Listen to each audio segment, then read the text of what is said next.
Hi guys, welcome to Introducing C# Developers to Building Games with Unity.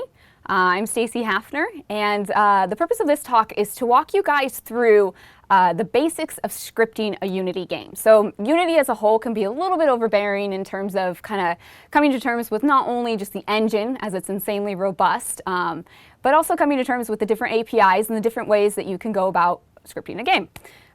So I figured before I got started, I'd give you a little bit of background information on me, and then I would jump into the format that this talk is going to follow, and then we'll jump into doing some coding and taking a look at stuff. So I have been doing game development for about 2 years now as a hobby, a side thing, in the evenings. And during the day, I actually work on the .NET team, so I'm kind of jumping around and rather busy in both worlds. I started a studio back in 2015 with my husband, and we've released 3 games now on the Android and PC. And we are currently working on 2 of our more larger games, Operation Brosnadar, which has actually technically gone on hold while we rework some of the mechanics, but the game itself was a pretty good learning curve while we worked to kind of understand the concept of writing an AI and creating a dynamic city that generates every time you go to play the game. So it was one of our more robust multiplayer games. It was a fun game, great learning curve, but like I said, we kind of ended up putting that on hold. So more recently, I'm working on a game called Battletub. So Battletub is kind of just a multiplayer game where you take on toy boats that are driving around in a bathtub, fighting each other, playing capture the flag, team deathmatch, and various other modes while using power-ups. So it's kind of a quirky, fun little game. I'm actually a self-taught developer, and I just kind of woke up one day, I guess about 2 years ago, and decided that I wanted to get into game development, and I wasn't going to make any more excuses for myself, and I cracked open Unity, and I just loved it and haven't been able to stop since. Okay, so enough about me. Let's get into some of the more interesting stuff. So this talk is going to follow a slightly different format. So I'm not going to build a game from scratch. Instead, we're going to talk about events, some of the events that Unity uses in order to build up a game. And what we're going to do is I actually have 2 Unity projects that are open. One's kind of an empty project, and we're going to just explore some of the events and when they trigger. And we'll talk about some of the real-world use cases in which you might use these events. And then we're going to actually jump over to a case study, which I've called Extreme Monster Truck. As you can tell, I'm not the most creative with my naming, but it works. So we'll kind of jump back and forth into both of those worlds. And so before we jump into that stuff, I do want to make sure that I get everybody on the same page on Unity. So we're going to go over just a couple of basics, more around terminology and how Unity kind of handles certain things. So right now I kind of have an empty project here. And then I also have, this is Extreme Monster Truck. So this is kind of the pre-set up world of Unity, and I'm hoping you guys can see this. I did zoom in, so hopefully that works okay. But what you can kind of see when looking at the Unity environment is there's kind of a lot of stuff going on, but on the left-hand side is a hierarchy. And with this hierarchy are a set of, or basically what is known as a game object. And game objects are essentially just a container. And what you end up doing with these containers is you define their purpose by creating what's known as a component. So if we take a look at the camera, for example, this camera is technically just a game object, but what defines it as a camera is the fact that it has these components on the right-hand side under the inspector. You can see there's a camera component, a layer, a flare layer, a lot of other scripts. So you can see there's actually just quite a bit of different components. Some of these are actually effects that are happening to the camera after to make the game render a little bit more crisply. And the effects, as you guys see when I go to play, are actually free as part of Unity's standard library, which is really neat. But like I said, what's basically defining this as a camera is just the components that are tied to it. Every game object is going to have the notion of a transform, and the transform is essentially saying its position, its rotation, and its scale in the game world. So real quick, if we were to create an empty game object, we would see it pop up over here, game object, and you can see that it comes by standard with transform, and we can actually see it in the scene view, kind of hovering in space right here. So this is actually our game object, which has no model tied to it. It's really got nothing tied to it. It just has its position, rotation, and scale.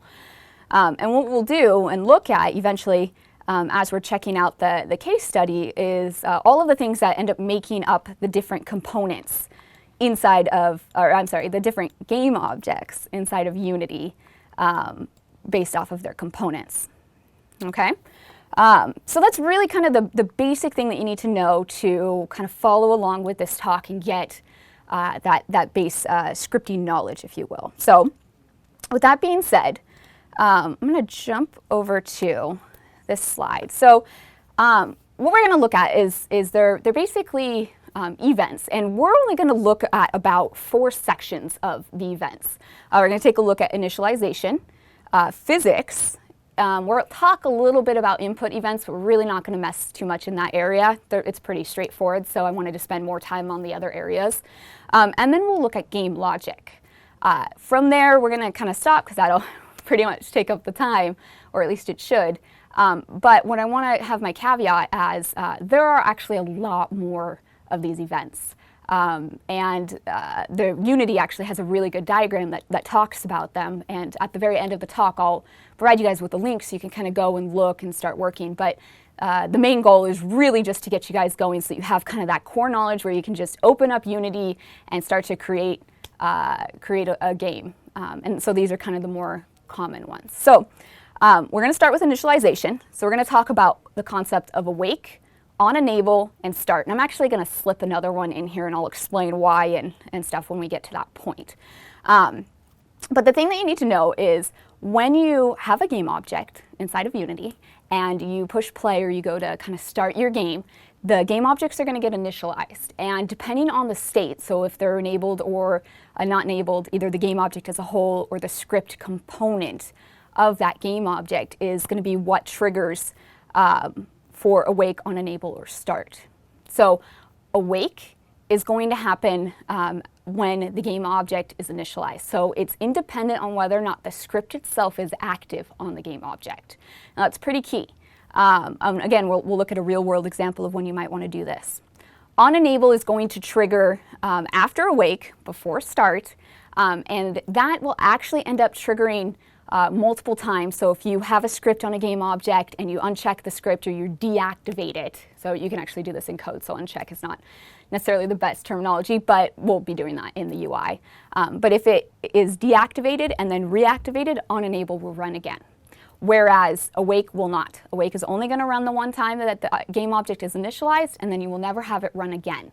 And then start will run after on enable, and then that also will run the one time. So let's take a little bit, let's take a little look at what I mean here. So jumping over to the empty Unity project, nothing special going on here. Really all we have is a camera. I've gone ahead and added a new script. You can just do that by right-clicking and going create new C# script, or if you're using Visual Studio, which is what I'll be using, you can actually create it in there. So pretty standard way of creating a script.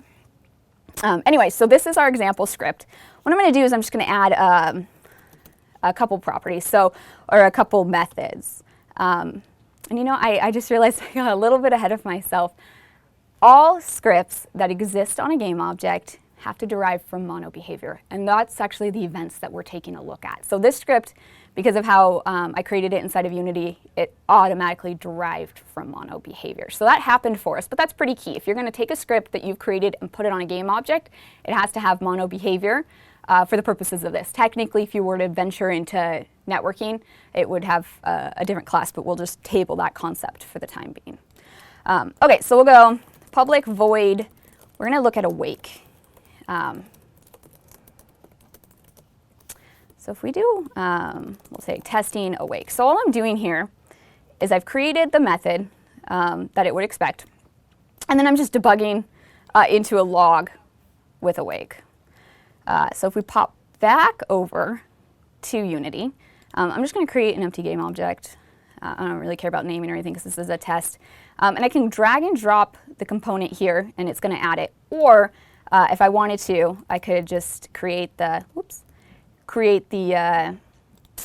or add the component and then search and find it. So that's it. We've basically defined, kind of going back to that concept of you're defining the purpose of a game object by adding components. We've defined this one's purpose by adding the script. And so notice here, there's actually no checkbox, right? There's a checkbox here for the game object, but we have nothing for the script.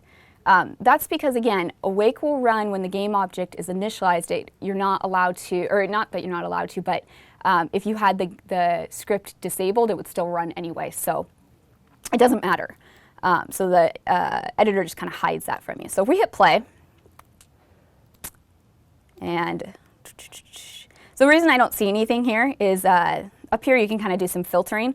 Apparently I have my warning messages filtered off. So if I just click that, I can see testing awake kind of popped up. So I can see that the game object was initialized, happened really fast, and then we saw the awake method. Now if we stop this, so remember the next two that we talked about were on enable. Oops, helps if I spell it correctly. I'm just going to pop up here and save some time here, testing enable. And then our other one, public void start. And then we'll do. Okay, so again, these are the three that we talked about, awake, on enable, and start. Now if we could come back here and push play, you can see in our app that we had awake, enable, and start go. Now you can also tell, or in our game I should say, you can also tell there's a little checkbox here. Which wasn't here before, and that's because now we have methods that would not have run had it not been checked to begin with, which we'll take a look in a sec. Now if I uncheck this, which can be done in code, it'd be you're just deactivating it, and I check it again, you can see start did not run, but on enable did. So that's a good way to kind of feed in code that maybe you want to run every single time the script is reactivated. As opposed to start just happening the one time that it's been activated. So the other thing that I want to show you, and I'm going to deviate just a hair away from the initialization scripts, because this is a lot farther down the stack than what we'll be talking about, but I think it's kind of important to know, since we just talked about on enable, there's actually an on disable. So this actually happens, like I said, farther down the stack, but I think I can still kind of explain it. Okay, so we have on disable. I'm going to go ahead and push play. Actually, I'm going to uncheck this so you can see the other behavior. So I'm going to push play. You can see awake is there. If I check it, we've got enable and start. If I uncheck it, now we have on disable that just got triggered. I check it again, and my enable should have, it did go. So you see this little counter? I have a collapse. So it did go. But if I uncollapse it, now we can see the actual order in which stuff is happening. So we had start go, disable went, enable went, and again, if we kind of kept up with that, we would just see it keep happening. So very useful. But let's take a look at a case where we would have actually put this into play with the demo game that we're looking at. So before I show that, let me show you the actual game. So this is Extreme Monster Truck. If you push play, we've got a little bit of a camera zoom. I'm glad that worked, because that's actually kind of buggy. We have an animation that's coming down. My scaling's off because I've zoomed in and I didn't set things properly in the anchors. But basically, when that light went green, my controls were handed to me and I can drive the car. You can see I'm kind of moving around here a bit. I've got some steering stuff that's going, I've got some momentum that's happening, and I've got some particle stuff that's occurring behind. So we'll take a look at some of this behind it. So the other thing you'll notice is when I go through these little checkpoints, a new one of these ends up getting created. We'll also take a look at how that happened and some of the concepts behind it. So that's basically the kind of bare bones of Extreme Monster Truck. And right now I'm pushing the space bar, which has eventually caused this to stop. So we'll also look at how something like that gets done. Okay, so taking a look at Extreme Monster Truck, we'll take a look at Awake, because that's our first one. That one tends to again, only happen when the game object itself has been initialized. It's not relevant to whether or not the script itself has been active. A time in which you want to do this is if you need to follow something that's known as a singleton pattern. So with Unity, if you have a script and you want it to inherit from mono behavior, you can't turn it static. And you can't turn it static because you can't instantiate a static object, whereas you would actually need to with Unity if you had it tied to a game object. So the way around this is a singleton pattern. Now, this is very common for when you're doing something that's handling the game management. So if you have a class that's starting, stopping the game, maybe pausing it, kind of that general basic stuff, you'll tend to want to use this in some cases with the singleton pattern. So the way that this gets done is you have basically have a public static game manager. So you set the instance to be null, and then you essentially do a check inside of awake that checks whether or not the instance is null. If it is, then it sets the instance to this. If it's not null, then it's going to go ahead and destroy it. So it's just going to basically do some logic that makes sure this is the only one that exists. So that's all done in awake. Now, if we wanted to take a look at something under start, so I'm skipping on enable because I actually don't have a good pattern for that in the game. So we're going to kind of skip over it, but hopefully watching that flow and kind of talking through it will help with that real world case. Something that comes to mind is maybe if you're enabling or disabling spawning. So maybe on disable you would kill off spawning, and then on enable you would trigger that spawning up again. That could be a scenario where maybe you'd want to alternate between them. So the game manager, I kind of talked about the singleton side of it. We'll talk a little bit more about the stuff that's inside of this class, but it's basically managing the basics of kind of starting and stopping the game and checking whether or not it's running. Car controller, on the other hand, is actually the class that's managing that car movement that's happening. So it's controlling the vehicle, and it's playing around with physics and kind of setting the rotations and things like that. And as we start to dig through these other areas, we'll take a look more in how that's being done. But for the time being, we can take a look at start. So again, it starts happening when the script is first enabled on it. And what I'm basically doing is I'm setting the car's rigid body center of mass. And to explain the concept of center of mass, if you think about like a typical car tends to have the motor kind of sitting somewhat lower to its center of mass, and the gas tank is kind of towards the back, and it's sitting a little bit lower. So the car itself tends to be kind of lower heavy. The way that Unity will typically distribute weight is it'll kind of do it a little bit evenly. So when you tend to have like a car or something that you're driving around, if the center of mass, or if it's distributed evenly, you'll basically, like as you go around turns, you'll start to see your car flip over. So what you can do is you can basically define an object that is the center of mass, or really it's just an empty game object that you're pointing it towards, and you can kind of position it wherever you want to either have the effect. Maybe you do want a scenario where your car is tipping over constantly when you go around a corner, or maybe you don't. So you would position it a little bit lower, which is actually what I had done with this game. If we take a look at it, I just have an empty game object. You can see all it has is the transform, position, rotation, scale. That's it.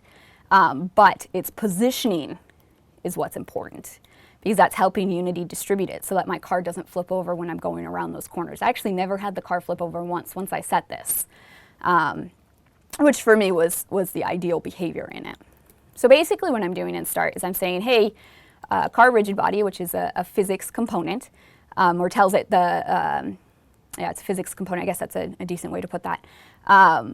Your center of mass is going to be this game object. So I'm just basically saying, find your child that's named center of mass, and then get its positioning, its local position.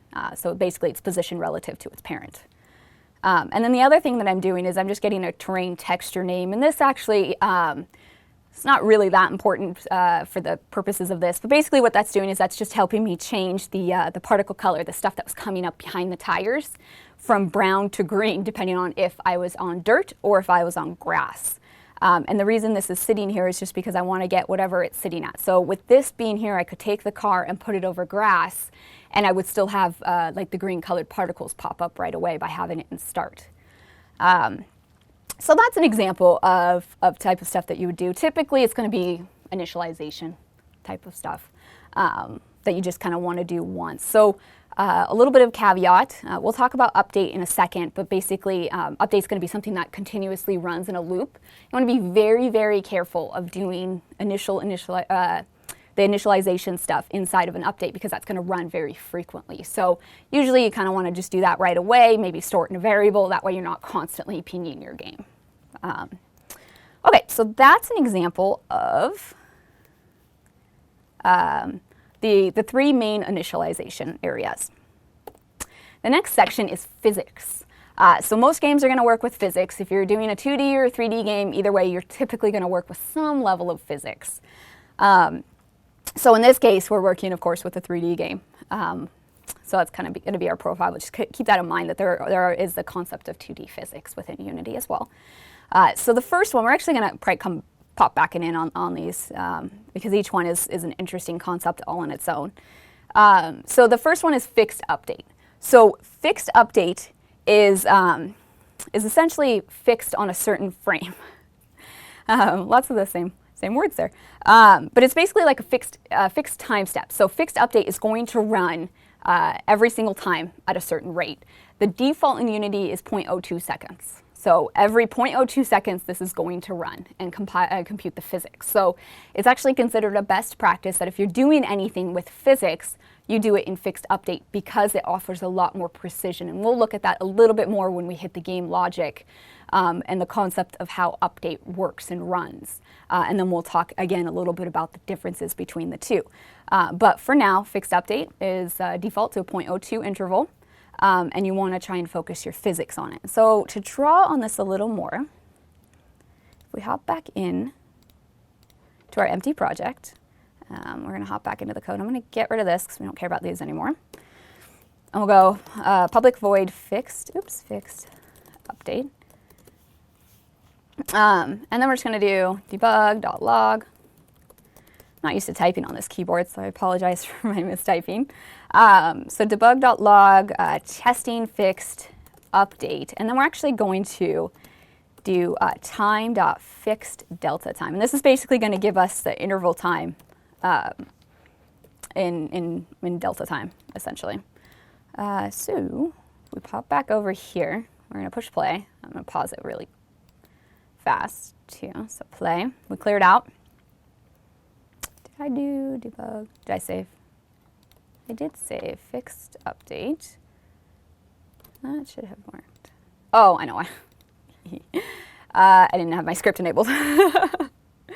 That's actually a really, really good learning point. The two things that tend to get me is either I've kind of messed around with the script, I've enabled or I've disabled it, or sometimes I'll jump into VS and I'll go and I'll create something, I'll just get so excited to go test it, I'll forget to add it as a component, and then it won't trigger, I'll go back into it, I'll start debugging it, and then I realize that it was just a silly mistake where I didn't add it as a component. So just try to be wary of making sure that you end up doing that, because that can send you down a path of just really long debugging for no apparent reason.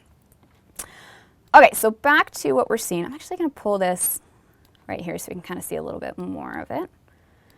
So you can see I've got the game paused, so it's not happening anymore, but you can see that it was constantly calling that fixed update, right? So it's running on a loop, and it's running every 0.02 seconds. So again, you want to tend to focus physics in this area.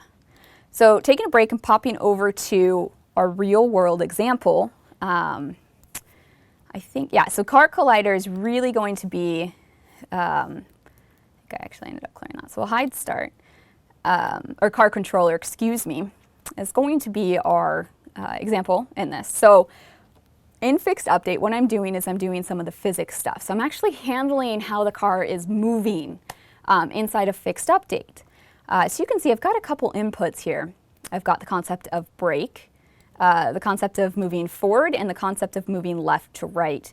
Unity has this notion of setting an axis. So technically, you could check for an individual keystroke, but that offers a little bit less flexibility when it comes to wanting to enable your players to set their keys to something that maybe they're a little bit more comfortable with. So I tend to always err on the caution of the axis, which you can define inside of Unity under the input section. and then I'll just set the controls there. So before I jump into exactly the stuff that's happening, I want to pop back into Unity and take a look at our truck.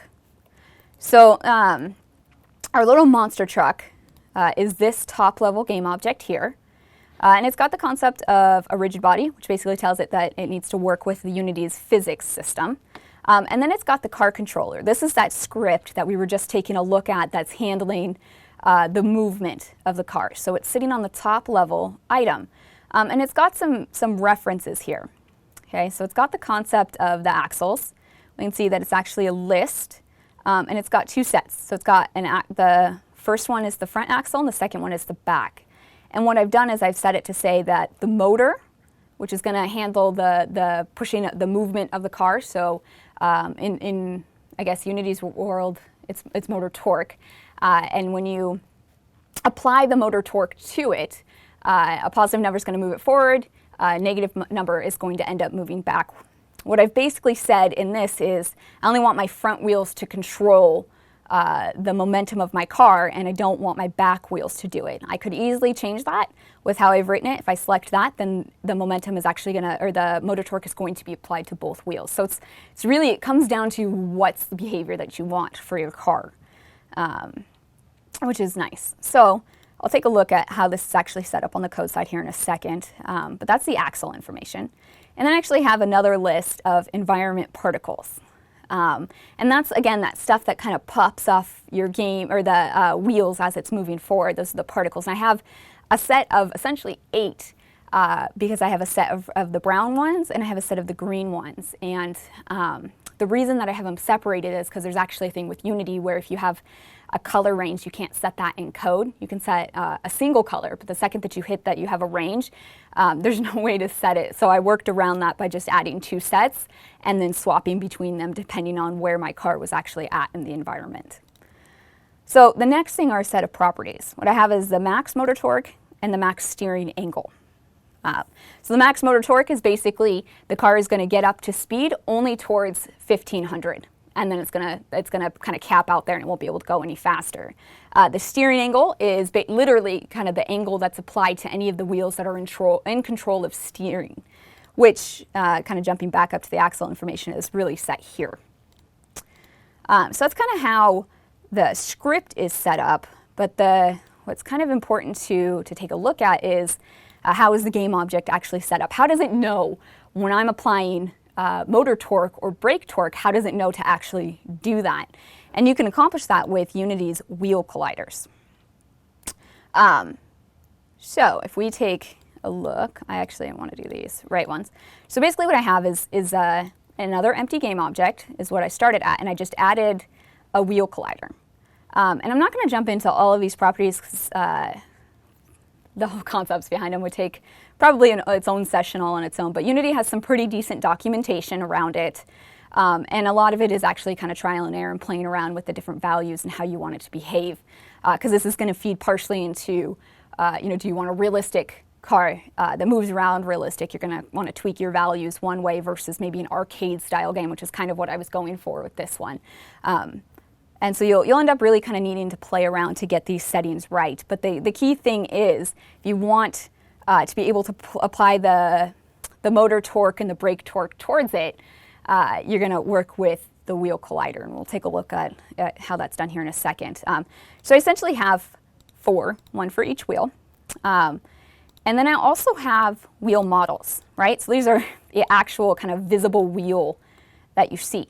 And I got one for the front, the right, and the left. And so I actually have these as separate game objects because when I had them all as one, Unity was behaving kind of weird. So the second that I separated them out so that the wheel collider was kind of on its own thing, the car started behaving a little bit more normal. And the more documentation that I read on how to properly set it up, that's what everybody was doing. So it's really just Unity kind of behaving a little bit off if you end up having that all on one. Okay, so that's really the most important part of how the vehicle itself is set up. If I come back into fixed update, we can basically look at how I'm setting the motor torque or the brake torque. And the key thing to understand here is If you're applying motor torque, so you're basically providing rotational force to your wheels, to those wheel colliders, I should say. So not the meshes, but the wheel colliders themselves. You'll get up to a certain point, and then maybe you want to brake. So in this case, I have the space bar set to braking. If I just set that motor torque to be 0, the car still has momentum. It's still going to keep moving forward. And the way to kind of prevent that or make it come to a stop is to actually set the brake torque. And the way I personally think about brake torque is I kind of equate it to the concept of a brake pad, where it's applying that pressure to get your car to stop moving forward. And the values that I have here, again, are kind of arbitrary. They're what worked for my game. 500 may or may not work for yours. It really just depends.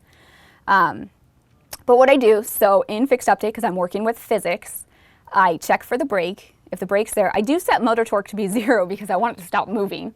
But I also set the brake torque to be 500. And Unity, the physics engine, and the wheel colliders are going to kind of run with that to once I apply it to make what I need to have happen. And I'll show you how I apply it in a second.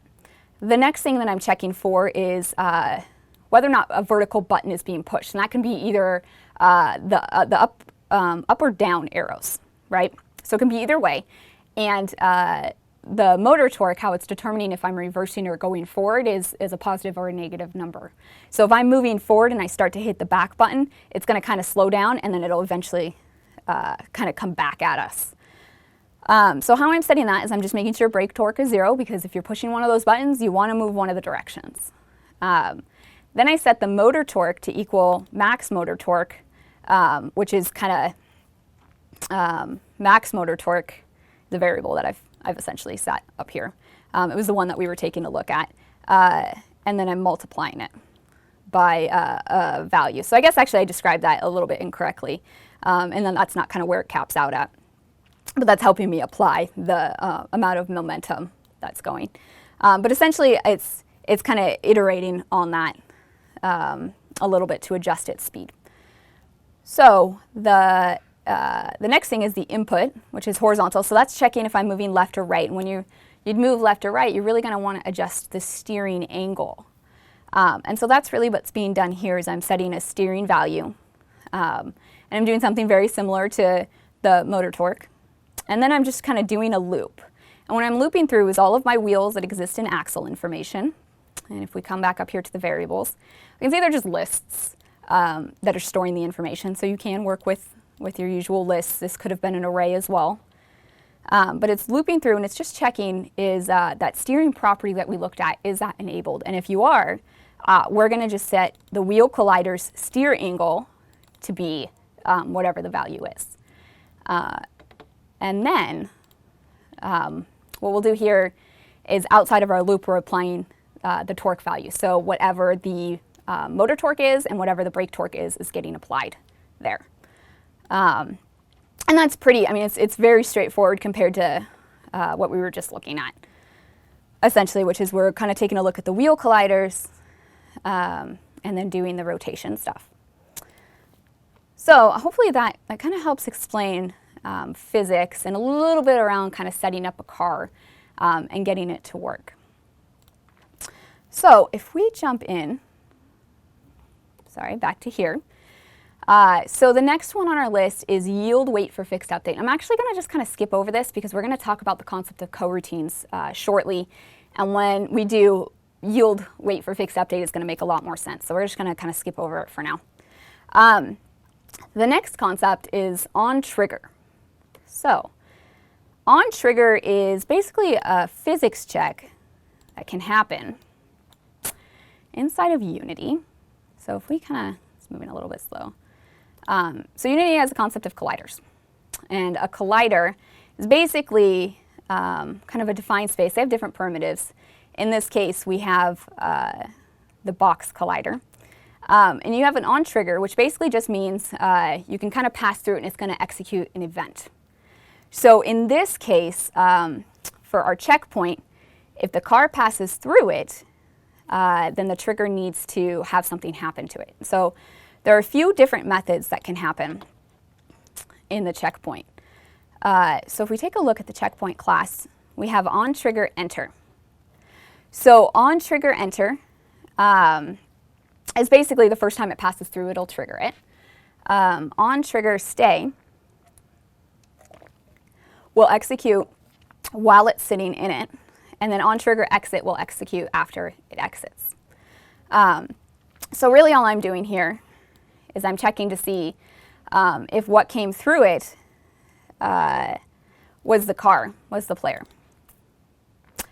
And then executing a set of code.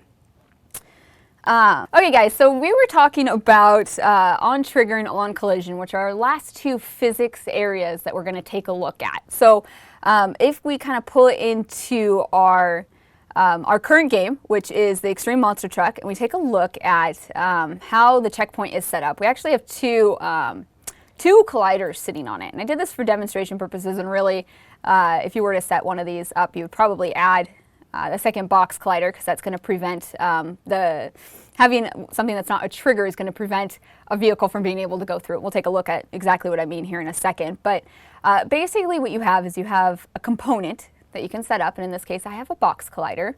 And for this middle section, which is the pass-through that a car needs to do, I have is trigger set. I can actually tell my computer's doing some weird coloring. I apologize for that. Not sure what's going on, but hopefully you guys can still see what's happening.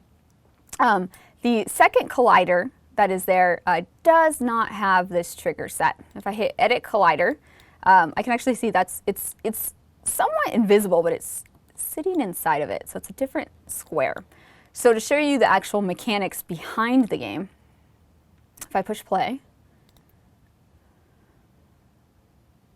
I should have had a switch for this so that I could skip the animation. Sorry about that. That was kind of an oversight on my end. Okay, so if I go towards this, pay attention right here where the checkpoint is. Second that I pass through it, hitting the brake to pull it back, another checkpoint was created. That's because I have code that's checking for on collision enter and saying, hey UI, go and create this new thing and start another timer. Now if I turn around and I come back at this, and I'm shooting for this, this is where I had the other one that wasn't a trigger set, you can see the car kind of bounces off of it. That's because it's kind of a collider in the more traditional collision detection sense. If I go to this other side over here, and I try to do the exact same thing where it doesn't have one, you can see I can just pass through it. So it's a good way to kind of create a little bit of the physics in the sense of how maybe two objects that collide interact. Either you can have the concept of a pass-through and just a trigger or a set of events, or you can have the concept of kind of bumping into it or colliding into it. So again, to kind of pop over to the code side of how this is set up, I have the checkpoint, which is that model that you guys see in the other game basically has this script component tied to it. I check for two things. One, I check to see is it the next one up, and that kind of prevents the person driving around from cheating, skipping all of the checkpoints and going straight to the end. It'll actually, the logic that I have built out will look for the next one down the chain. And then I have the method on trigger enter. So as I was kind of mentioning, there's really about three. There's enter, which is going to be your first pass through. There's stay, which is actually going to kind of happen on a repeat for as long as it's in it. And then there's exit, which is going to happen after it leaves. So in this case, there's just enter, and then we're doing that logic check that I was just explaining. Its counterpart, which I don't have a good example in this game, but the counterpart is basically, actually, I'll show you a little trick. With Visual Studio, you can do Control-Shift-Q, and it pops up mono behaviors, and we can just do on collision. Oops, if I can spell. You can actually see there's a couple here, but on the enter, the exit, and the stay. So the same concept, you're just colliding instead. Okay, so taking a look at our kind of list of events, the next one in the order of rendering is input events. And I'm actually going to skip this one, mainly because I just didn't have a really good example, and it's pretty straightforward on how this works. The inputs events are essentially on mouse down, on mouse up, on drag, or on mouse drag.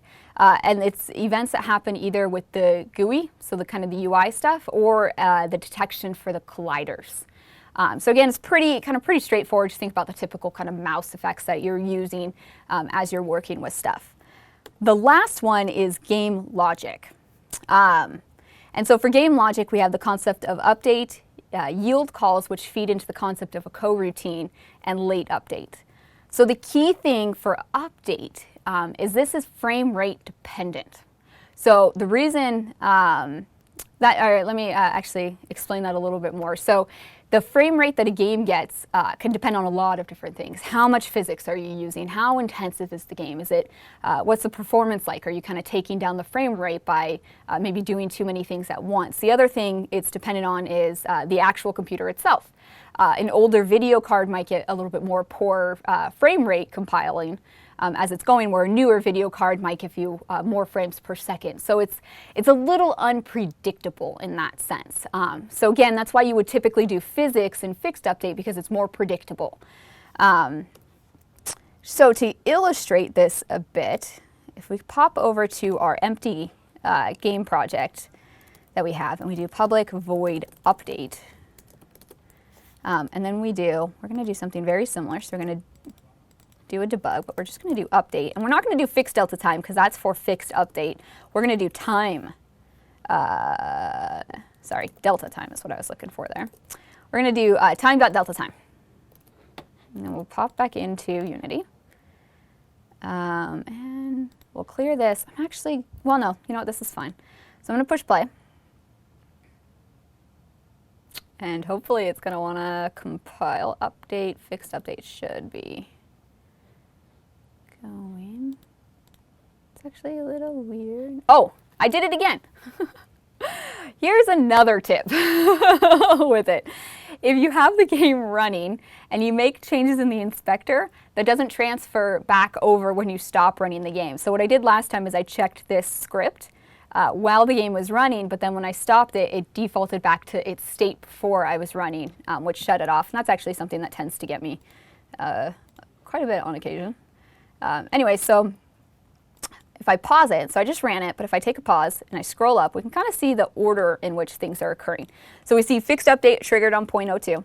And actually, update went 0.02, so we're kind of going, but now you can see here, update's actually triggering. So time.delta time is the time from the last update. So we can see here, the time is a little bit off. Or a little bit different, I guess I should say. It started out at 0.02, then it kind of changed, and it's fluctuating a fair amount. So that kind of feeds back into the unreliability of how often update's going to happen. So what you typically want to put in update is more game logic-esque. So for a real-world example, for car controller, remember I was talking about the concept of the particle effects and how I needed to do a check to see what I was on the terrain. Was I on dirt or was I on grass? That's a check that I'm actually doing in update. It's not physics, even though it's kind of happening in relation to the car, which is doing physics stuff. The actual check and that behavior is not a physics type thing, so it really belongs in update. So that's kind of typically the area or the types of things that you would do. I think I do have something going in the game manager, which is basically as the car was driving and the UI stuff was going in, it was kind of moving forward in the time check. That was also happening in update, because again, it's not physics, and that was happening on the game manager. So a couple things in that area, and I think we're getting low on time. So I'm going to skip the concept of coroutines. The main thing for coroutines to understand is they're pretty useful when you want to do a set of game logic and maybe you want to pause and wait for something, because it allows you to wait for seconds. So you can wait for a set duration of time. You can wait until the current frame has finished, or the update method is finished with inside of the frames per second, and a few other things. So I actually had used it. I had used it as part of the animation. So at the very beginning when I push play, the camera kind of zooms down and goes to the car, and then it kind of sits up behind it. And then the little light comes down. So I actually put all of that in a coroutine, which is an IEnumerator. And in this case, I called it Start Game Visuals. And basically what I do is I call the animator. So I actually have that movement that you see where the camera's kind of up and above, and it does a slow rotation down and it comes up behind the car. That's actually an animation that I did inside of Unity. So I tell that animation to start, and then I stop this coroutine, or I tell it to wait for 2.5 seconds. I actually don't recommend doing this. It's kind of working okay on this, but I'd say like 1 out of 10 times that I tried my game, this didn't work right. So this isn't really a good practice, but it's good to show kind of the concept of you can do something, you can wait, you can do something else, you can wait, that kind of a momentum. What I was actually finding is I think it's cutting it off. It's kind of a weird behavior. Anyway, so I set that. I wait. When the animation is in theory done, I say the camera can follow the car, and then I tell it to do a couple other things. So I tell it now to trigger the, goodness gracious, I don't know why I can't think of the light. I don't know why I can't think of the word light. And then I basically use the concept of a cue to alternate through the images that you're seeing in the light. So that's basically what it's doing is it's decueing or kind of popping it off of the stack and then going to the next color of the light. And then once that's done, so once I've hit green, and each time it goes through it, I make sure that it waits for 2 seconds before it goes to the next one, so you kind of have that animation. Again, in reality, I would probably have not done this way. I would have just used Unity's animator stuff instead of kind of doing it in code, but I thought the concept of showing cues was, and how you can use that was pretty interesting in this scenario.